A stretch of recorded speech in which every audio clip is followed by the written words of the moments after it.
때리면 때릴수록 커지고 때리면 때릴수록 커지고 그걸 바탕으로 해가지고 더 정권은 불편해지고 더 나은 사람을 넣을 수나 있습니까? 그런 자신감이 있습니까?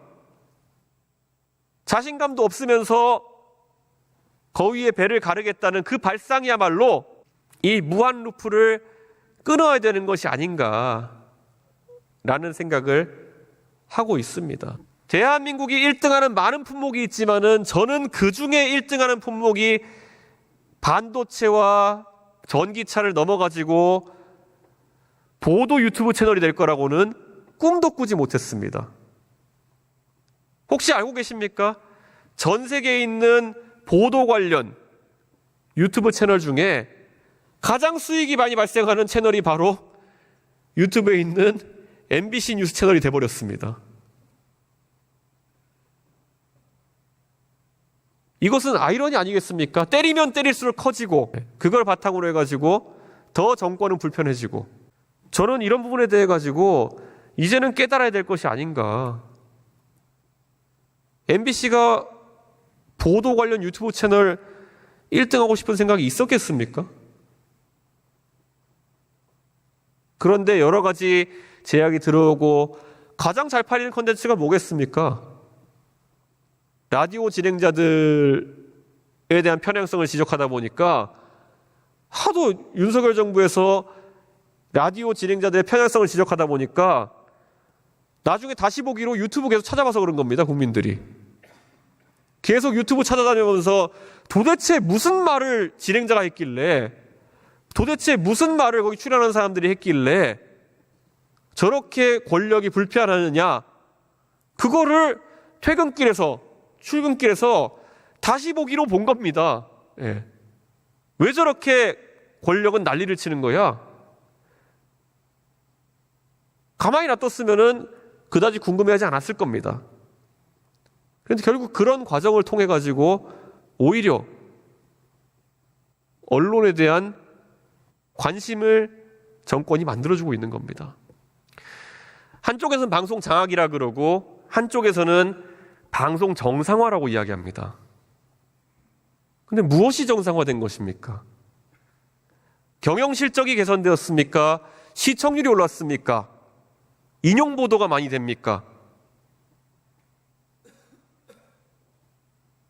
그런데 이것을 굳이 한번 찍어 먹어보고 다시 또 다른 영역으로 전개시켜 나가봐야 될까요?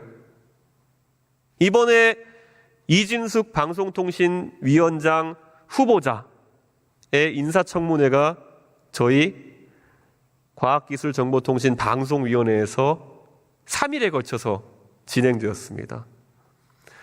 이 자리에도 우리 존경하는 과방위 동료 의원님들이 계시지만은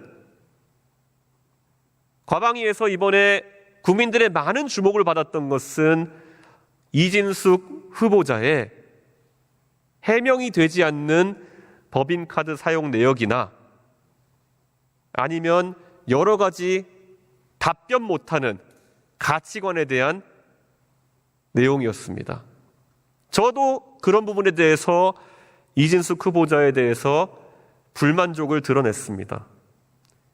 하지만 제가 더 주목했던 것은, 그래서 제가 더 중점적으로 질의했던 것은 과연 이진숙 후보자가 무엇을 하려고 하는 것이냐에 대해 가지고 많이 질문했습니다. 처음에 계속 얘기 나왔던 것은 언론 노조가 좌파 노조인 만큼 그것을 바로잡아야 된다라는 말을 반복해서 들었습니다. 국민의힘 측에서 신청했던 증인과 참고인들도 비슷한 이야기를 하셨습니다. 그분들 한 분 한 분마다 사정이 있었던 것은 잘 이해하겠습니다.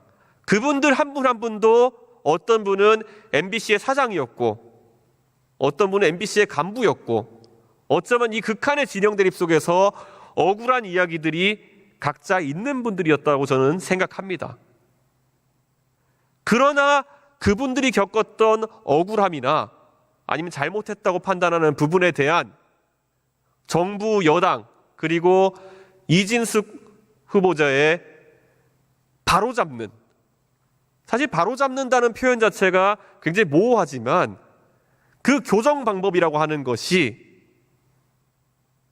소위 젊은 세대가 이야기하는 받은 대로 갚아주는 미러링에 가까운 것이라고 한다면은 저는 과방위원으로서 굉장히 부적절한 방통위원장 후보자의 답변들이었다고 생각합니다.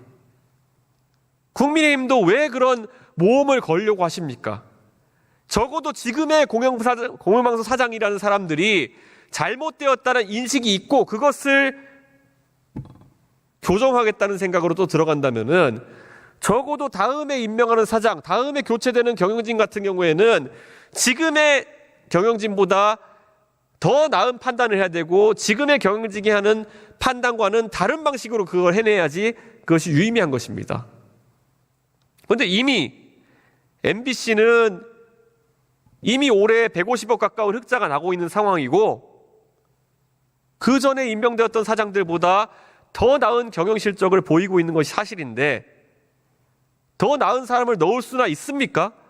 그런 자신감이 있습니까? 자신감도 없으면서 거위의 배를 가르겠다는 그 발상이야말로